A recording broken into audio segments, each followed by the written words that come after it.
Car வாங்கும்போதே வந்து உங்களுக்கு code பண்ணுறாங்க. அப்போ ஒரு கான்ஃபிடென்ட் பில்ட் ஆகுது. ஓகே, நான் இந்த காரை வந்து அப்புறம் எல்லாருக்கும் வர கொஸ்டின், இன்கேஸ் நான் வாங்கிட்டேன் நாளைக்கு ஃபியூச்சரில் மாற்றணும் இல்லைன்னு அப்படின்னா இந்த ரீசேல் நிறைய பேர் புது பிராண்டு மேல் நம்பி வாங்கலாம். பேட்டரி ஃபெயிலியர் ஆயிடுச்சுன்னா அதோட காஸ்ட் எப்படி இருக்கும்? Hi friends, welcome back to Birlas Parvai. இன்றைக்கி நிறைய நியூ இவி பையர்ஸ் உள்ள மார்க்கெட்டில் வந்திருக்காங்க. நிறைய பிராண்டும் வந்துட்டுருக்கு. இவி மார்க்கெட்டுங்கிறது பயங்கரமாக க்ரோ ஆகிட்டுருங்கிறத பார்க்குறோம். ஸோ அந்த பட்சத்தில் நிறைய பேர் புது பிராண்டு மேல் நம்பி வாங்கலாமா அப்படிங்கிறத ஒரு கொஸ்டினாக கொண்டு வராங்க. ஸோ அதை பற்றி தான் நம்ம டிஸ்கஸ் பண்ண போகிறோம். ஸோ இவி அப்படின்றப்போ அதில் இருக்க சேலஞ்சஸ் என்ன, அது எப்படி பிராண்ட்ஸ் வந்து அதுக்கான என்ன சொல்யூஷன் கொடுத்துறாங்கிறத இந்த வீடியோவில் பார்ப்போம். சார், அப்படி பார்க்குறப்போ ஒரு இவி பையர் புதுசாக உள்ளே வராங்கன்னா அவங்க மைண்டில் இருக்க கொஸ்டின்ஸ்லாம் என்ன? ஓகே, இப்போ ஒரு ஐஸ் இன்ஜின் வாங்குறாங்க அப்படின்னா ப்ராக்டிகாலிட்டி அதை பற்றி தான் யோசிக்கிறாங்க. பெர்ஃபார்மன்ஸ் எப்படி இருக்கும் அப்படிலாம் யோசிக்கிறாங்க.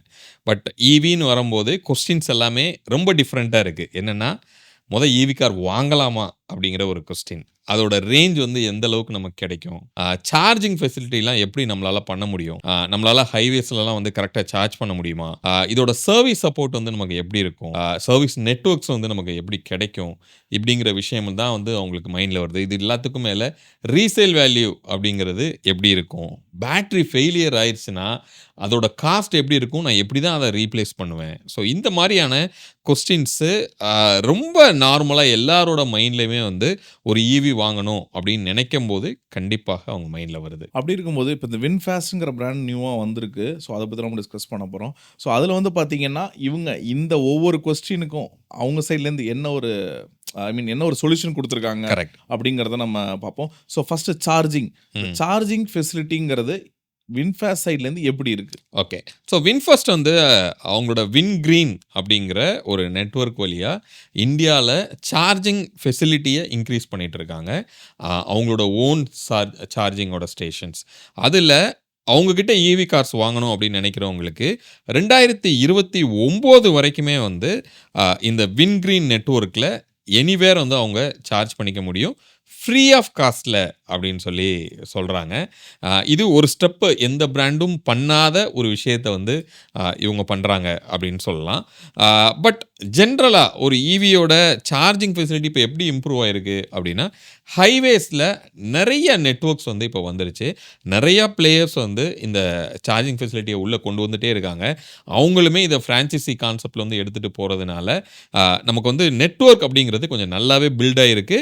அதே மாதிரி ஆப்லாம் நிறைய இம்ப்ளிமெண்ட் பண்ணி அதோட லைவ் கண்டிஷன் என்ன, அதில் ஆல்ரெடி சார்ஜ் ஆகிட்டு இருக்கா இல்லையா, நம்ம போனால் இடம் கிடைக்குமா இல்லையா, இது எல்லாத்தையுமே அந்த ஆப்பே வந்து சஜஸ்ட் பண்ணுற மாதிரியான நிறைய டெக்னாலஜி விஷயங்களும் வந்து இப்போ வந்து அப்புறம் முக்கியமாக பார்க்குறப்போ இந்த பேட்ரி, இந்த ஈவினாலே அதுக்கு முக்கியமான ஒரு விஷயம் வந்து எலக்ட்ரிக் மோட்டாரோட நீங்கள் பேட்ரிங்கிறது தான். அந்த பேட்ரிக்கான வாரண்டி என்ன? ஸோ இப்போ வின்ஃபாஸ்ட் அப்படிங்கிற இந்த பிராண்டு பேட்ரிக்கு 10 years வாரண்டி கொடுக்குறாங்க, இல்லை 2 lakhs கிலோமீட்டர்ஸ் வரைக்கும் உங்களுக்கு கொடுக்குறாங்க. ஸோ 2 lakh 10 years அப்படின்னு வரும்போது பெர் இயருக்கு உங்களுக்கு கிட்டத்தட்ட 20,000 கிலோமீட்டர்ஸ் வந்து உங்களுக்கு வருது. அப்போ 20,000 அப்படின்னு பார்த்தான்னா மந்த்லி அப்படின்னு நீங்கள் பார்க்கும்போது கிட்டத்தட்ட 1800 கிலோமீட்டர்ஸ் வந்து நீங்கள் ரன் பண்ணுறீங்க. 1800 கிலோமீட்டர் நம்ம ஓட்டுறது அப்படிங்கிற பாசிபிலிட்டியும் ரொம்ப கம்மி தான்.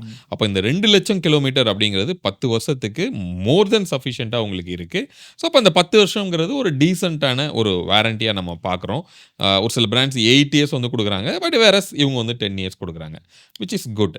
ஸோ வாரண்டிங்கிற பொறுத்த வரைக்கும் பேட்டரிக்கு கண்டிப்பாக அதை வந்து நம்ம கன்சிடர் பண்ணலாம். அப்புறம் எல்லாருக்கும் வர கொஸ்டின், இன்கேஸ் நான் வாங்கிட்டேன் நாளைக்கு ஃபியூச்சரில் மாற்றணும் இல்லைன்னு அப்படின்னா இந்த ரீசேல் வேல்யூங்கிறது எப்படி இருக்குது? கரெக்ட், இது எல்லார் மைண்ட்லேயும் வர்ற கொஸ்டின் தான் நான் முதலே சொன்ன மாதிரி. அப்போ ரீசேல் வேல்யூங்கிறது 2 ரீசனுக்காக நம்ம பண்ணுறோம். ஒன்று என்ன அப்படின்னா, இன்னொரு கார் அப்கிரேட் பண்ணணும் அப்படின்னு வரும்போது ஒரு ரீசேல் போகிறோம். இப்போதைக்கு நான் ஒரு சின்ன கார் வாங்குகிறேன், ஃபேமிலி க்ரோ ஆகுது, நான் வந்து பெரிய கார் ஓணும். அப்போது ஈவியில் இருக்கோம், மறுபடியும் ஈவிக்குள்ளே தான் நம்ம போகிறோம். அப்படிங்கும்போது இந்த வின்ஃபாஸ்ட் வந்து அதுக்கு ஒரு பைபேக் அப்படிங்கிற ஒரு ஸ்கீமும் வந்து கொண்டு வராங்க. அப்படி இருக்கும்போது அவங்கக்கிட்ட ஒரு 3 இயர்ஸோ இல்ல ஒரு 5 இயர்ஸோ அந்த காரை நீங்க திருப்பி குடுக்கும்போது, என்ன வேல்யூக்கு நாங்க எடுத்துக்குவோம் அப்படிங்கிறத கார் வாங்கும்போதே வந்து உங்களுக்கு கோட் பண்றாங்க. அப்போ ஒரு கான்ஃபிடென்ட் பில்ட் ஆகுது. ஓகே, நான் இந்த காரை வந்து அப்கிரேட் பண்ணணும்னா, இவங்க கிட்டயே குடுத்து நான் அப்கிரேட் பண்ணிக்கலாம். அப்படிங்கிற மாரியான ஒரு கான்ஃபிடென்ட்டும் அதுல பில்ட் ஆகுது. ஆமா. அதே மாரி அப்ப நீங்க சொன்ன மாரி மக்களுக்கு இந்த ஒரு ஈவி வாங்குறப்போ, அப்பனா அதோட மெயின்டனன்ஸ் ஹையா இருக்குமா? இது ம். ரொம்ப எக்ஸ்பென்சிவ் ஆச்சே அப்படின்னு நினைக்கிறாங்க. அதுல உள்ள மித் என்ன? ஓகே. ஸோ மெயின்டனன்ஸ்ன்னு வரும்போது ஈவில ஒரு ஐஸ கம்பேர் பண்ணும்போது ரொம்ப கம்மியான மெயின்டனன்ஸ் தான். உங்களுக்கு மூவிங் பார்ட்ஸ் அப்படிங்கிறது ரொம்ப கம்மி. மெக்கானிக்கல் பார்ட்ஸ்ங்கிறது ரொம்ப கம்மி. ஸோ அப்போ இதில இருக்க போறது கூலண்டோட செக். அதுக்கப்புறம் பிரேக் பேடோட கண்டிஷன்ஸ் அத செக் பண்ண போறாங்க. மிச்சபடி பேட்டரியோட ஹெல்த்த மானிட்டர் பண்ண போறாங்க. ஸோ இவ்வளோதான். ஜெனரலா இருக்க அந்த ஏசி. எஸ். ஸோ அவ்வளோதான். அப்போ ரெகுலர் மெயின்டனன்ஸ்ங்கிறது ரொம்ப ரொம்ப கம்மியா இருக்கும். ஐஸ் என்ஜின கம்பேர் பண்ணும்போது. அதனால ஈவியோட மெயின்டனன்ஸ் அப்படிங்கிறது டெஃபினட்டா ஐஸ விட மேனேஜபிள் தான். அப்படி பார்க்குறப்போ, நெக்ஸ்ட் என்ன பார்க்குறாங்கன்னா, வாங்கிட்டோம். வாங்குனதுக்கு அப்புறம் அவங்க நினைக்கிறது வந்து இந்த சர்வீஸ். இந்த சர்வீஸ் நெட்வொர்க் எப்படி இருக்கு? அது பொதுவா இந்த பிராண்ட். ஓகே. இப்ப வின்ஃபர்ஸ்ட்ங்கிறது இந்தியாவுக்கு ஒரு நியூ பிராண்டா வந்து உள்ள வந்திருக்காங்க. உள்ள வரும்போது ரொம்ப கம்மியான டீலர்ஷிப்போட தான் உள்ள வந்தாங்க. சென்னையில ஒண்ணே 1, சவுத்துல வந்து இல்லவே இல்ல. ஸோ இந்த மாரி நெறைய இருந்தது. பட் இப்ப சமீபத்தில நம்ம பார்க்குறோம். மோஸ்ட்லி நெறைய இடத்துல வந்து நியூ ஷோரூம்ஸ் வந்து உங்களுக்கு ஓப்பன் பண்றாங்க. இன்ஃபாக்ட் வந்து மதுரையா இருக்கலாம். மதுரையில ஒரு நியூ ஷோரூம் ஓப்பன் ஆயிருக்கு. கோயம்புத்தூர்ல ஓப்பன் இல்ல ஆயிருக்கு. சென்னையில 2 ஷோரூம் 2 ஷோரூம் வந்துருச்சு.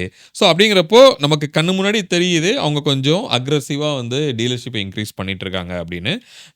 அப்போ அந்த சர்வீஸ் நெட்வொர்க்கும் இன்கிரீஸ் ஆகுது. இது எல்லாத்துக்கும் மேல பிரைவேட் கேரேஜஸோட டை அப் பண்றாங்க. அவங்கள போய் இன்ஸ்பெக்ட் பண்ணி, அவங்க இவங்களோட டெர்ம்ஸுக்கு, அதாவது இவங்களோட குவாலிட்டிக்கு அவங்க இருக்காங்க அப்படின்னா, ஆத்தரைஸ்டு சர்வீஸ் சென்டர்ன்னு சொல்லி அவங்கள வந்து சர்ட்டிஃபையும் பண்றாங்க. ஸோ அப்படி பண்ணும்போது பை டிஃபால்ட்டாவே உங்களுக்கு என்ன ஆகுது, உங்களோட சர்வீஸ் நெட்வொர்க் இன்க்ரீஸ் ஆகுது. நீங்க எந்த ஊருக்கு கார எடுத்துட்டு போனாலுமே, அதுக்கு பக்கத்துல உங்களுக்கு சர்வீஸ் சென்டர்ஸ் கிடைக்கிறதுக்கும் அதிகமான வாய்ப்பு இருக்கு. ஓகே. அப்ப அப்படி பார்க்குறப்போ, இன்னைக்கு இந்த வின்ஃபாஸ்ட் பிராண்ட்ல பார்த்தீங்கன்னா, லைன் அப்புங்கிறது கொஞ்சம் கம்மியா தான் இருக்கு. அதாவது ஒரு 3 கார்ஸ் இருக்கு. ஸோ வந்து யாருக்கு எந்த கார் செட் ஆகும்? ஓகே. இப்ப இவங்களோட லைனப்ல பார்க்கும்போது VF6, VF7 அப்புறம் MPV7 வச்சிருக்காங்க. VF6 அப்படிங்கிறது ஒரு new car buyer. First time EV வாங்குறாங்க அப்படின்னா, அவங்களுக்கு அது கண்டிப்பாக ஒரு என்ட்ரியா இருக்கும். இல்ல ஒரு பிரீமியம் ஹேட்ச்பேக்ல இருந்து ஒரு காம்பேக்ட் எஸ்யூவிக்குள்ள வர்றாங்க அப்படின்னா, இந்த 4.25 மீட்டர் இதோட லென்த். ஸோ ஒரு 5 பீப்பிள் கம்ஃபர்டபுளா நல்ல லக்ஸூரியா போற அளவுக்கு ஒரு கம்ஃபர்டபுளான ஒரு காரா அது இருக்கு. நல்ல ரேஞ்சோடையும் வந்து உங்களுக்கு இருக்கு அப்படின்னு சொல்லலாம். இதுக்கு அடுத்து ஒரு அப்கிரேடா பார்க்கணும். நான் ஆல்ரெடி வந்து காம்பேக்ட் எஸ்யூவி யூஸ் பண்ணிட்டு இருக்கேன். பட் இப்போ நான் அப்கிரேட் பண்ணி ஒரு ஈவிக்குள்ள வரணும் அப்படின்னா அந்த VF7. ஸோ ஒரு நல்ல லக்ஸூரியான ஒரு பிரீமியம் கம்ஃபர்ட்டோட நமக்கு அந்த கார் இன்டீரியர் வந்து இருக்கு. நல்ல மேசிவான ரோட் பிரசன்ஸா வந்து உங்களுக்கு இருக்கு. ரேஞ்சுமே வந்து உங்களுக்கு இன்க்ரீஸ் ஆகுது. இல்ல என்னோட ஃபேமிலி வந்து ஒரு ஜாயிண்ட் ஃபேமிலி. நாங்க வந்து ஒரு 6 பேர் இருக்கோம், 7 பேர் இருக்கோம். இப்ப நான் ஈவி போகணும் அப்படின்னு வரும்போது, அதுக்கும் MPV7 அப்படின்னு ஒரு காரா. அப்போ அவங்களோட ஸ்ட்ராட்டஜி அப்படின்னு பார்க்கும்போது 3 காரு. ஆனா கம்ப்ளீட் ஆடியன்ஸ, கம்ப்ளீட் பையர கவர் பண்ற மாதிரியான ஒரு செக்மெண்ட்டா அவங்க கரெக்ட்டா டிஸ்ட்ரிபியூட் பண்ணி வச்சிருக்காங்கன்னு சொல்லலாம். அதே மாரி நம்ம பார்க்குறப்போ, அந்த கமர்ஷியல்லயும் அவங்க அதே அந்த 7 வந்து யூஸ் பண்றாங்க. ஸோ அந்த இடத்துலயும் அதான் அந்த லிமோ கிரீன் அப்படின்னு சொல்றாங்க. டாக்ஸி பர்பஸ்க்கு உள்ள வருது. ஒரு டிஃப்ரெண்டான கான்செப்ட்ல அவங்களே வெஹிக்கிள ஓன் பண்ணி டிரைவர்ஸை ஹையர் பண்ணி ஆப்ரேட் பண்றாங்க. அந்த ஒரு கான்செப்டும் கூடிய சீக்கிரத்தில் நிறைய இடத்துல கிரீன் கலர்ல ரோட்ல ஓடுறதை நம்மளால பார்க்க முடியும். இவ்வளோ இருக்கும்போது திரும்ப நம்மள்ட்ட கேட்குறவங்க வந்து, அப்போ நான் அந்த வின்ஃபாஸ்ங்கிற பிராண்டை வந்து கன்சிடர் பண்ணலாமா? அந்த பிராண்ட் வந்து ரொம்ப வருஷம் இருக்குமா? அப்படின்ற மாதிரி கொஸ்டின்ஸ். கரெக்ட். இப்போ நம்ம சமீபத்தில் வின்ஃபர்ஸ்டோட ஃபேக்ட்ரி நம்ம விசிட் பண்ணோம் வியட்நாமில். ஸோ அவங்க இந்த கான்ஃபிடென்ட் வரணுங்கிறக்காக அவங்களோட ஃபுல் நெட்வொர்க்கை எங்களுக்கு கூட்டு போனாங்க. அவங்களோட ஓவரால் பிஸ்னஸ் நெட்வொர்க் நம்மளால பார்க்க முடிஞ்சது. அவங்க எந்த அளவுக்கு ஸ்ட்ராங்காக இருக்காங்கன்னு பார்க்க முடிஞ்சது. ரோட்ல ஒரு 10 கார் போகுது அப்படின்னா அதில் 7 கார் வந்து வின்ஃபர்ஸ்டோட காராக வந்து இருக்கு. 10 டூ வீலர் போனால் 9 டூ வீலர் வந்து வின்ஃபர்ஸ்டோட டூ வீலராக வந்து உங்களுக்கு இருக்கு. ஸோ அப்படி இருக்கும்போது அவங்க ஒரு ஸ்ட்ராங்கான பிளேயர் அப்படிங்கிறது நமக்கு தெரியுது. அப்போ இந்தியா மார்க்கெட்டை நல்லா புரிஞ்சு அந்த பையரோட கரெக்டான ரெக்வயர்மெண்ட்டை சாட்டிஸ்ஃபை பண்ணுற மாதிரி ரொம்ப லிமிட்டாக காரை லான்ச் பண்ணி நெட்வொர்க்கை வந்து ரொம்ப இன்க்ரீஸ் பண்ணிகிட்டே இருக்காங்க அக்ரெசிவாக. அதனால இந்தியாவில் கண்டிப்பாக அவங்க சஸ்டெயின் ஆவாங்க அப்படின்னு சொல்லலாம். இப்போ நம்ம சொல்கிறோங்கிறதுக்காக அவங்க பையர்ஸ் வந்து அத நம்பணும் அப்படிங்கிறது தேவையில்ல. உங்களுக்கு பக்கத்துல இருக்கிற ஒரு நெட்வொர்க்க போய் நீங்க பாருங்க. அவங்களோட டீலர்ஷிப்ல போயிட்டு கார டெஸ்ட் ட்ரைவ் பண்ணி பார்க்கலாம்.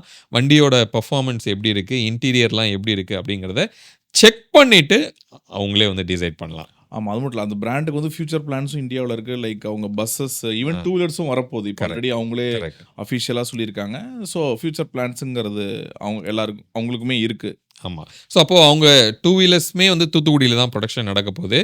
கவர்மெண்ட்டோட டை அப் பண்ணி மினி பஸ்ஸஸ் வந்து லான்ச் பண்ண போறாங்க. இந்த மாரி நெறைய பைப்லைன்ஸ் வந்து அவங்க கிட்ட இருக்கு. இப்போ சிகேடில இருக்கிற இந்த பில்டு வந்து கூடிய சீக்கிரத்தில வந்து லோக்கலைஸ்ட் கம்ப்ளீட் புரொடக்ஷனா வந்து மாறப்போகுதுன்னு சொல்றாங்க. அதுக்கு நெறையா அவங்களோட பார்ட்னர்ஸ இன்க்ரீஸ் பண்ணிட்டே இருக்காங்க. எஸ்பெஷலி தமிழ்நாடுல. ஸோ அப்படி இருக்கும்போது, ரொம்ப கூடிய சீக்கிரத்தில அவங்களோட வளர்ச்சிய நம்மளால பார்க்க முடியும்.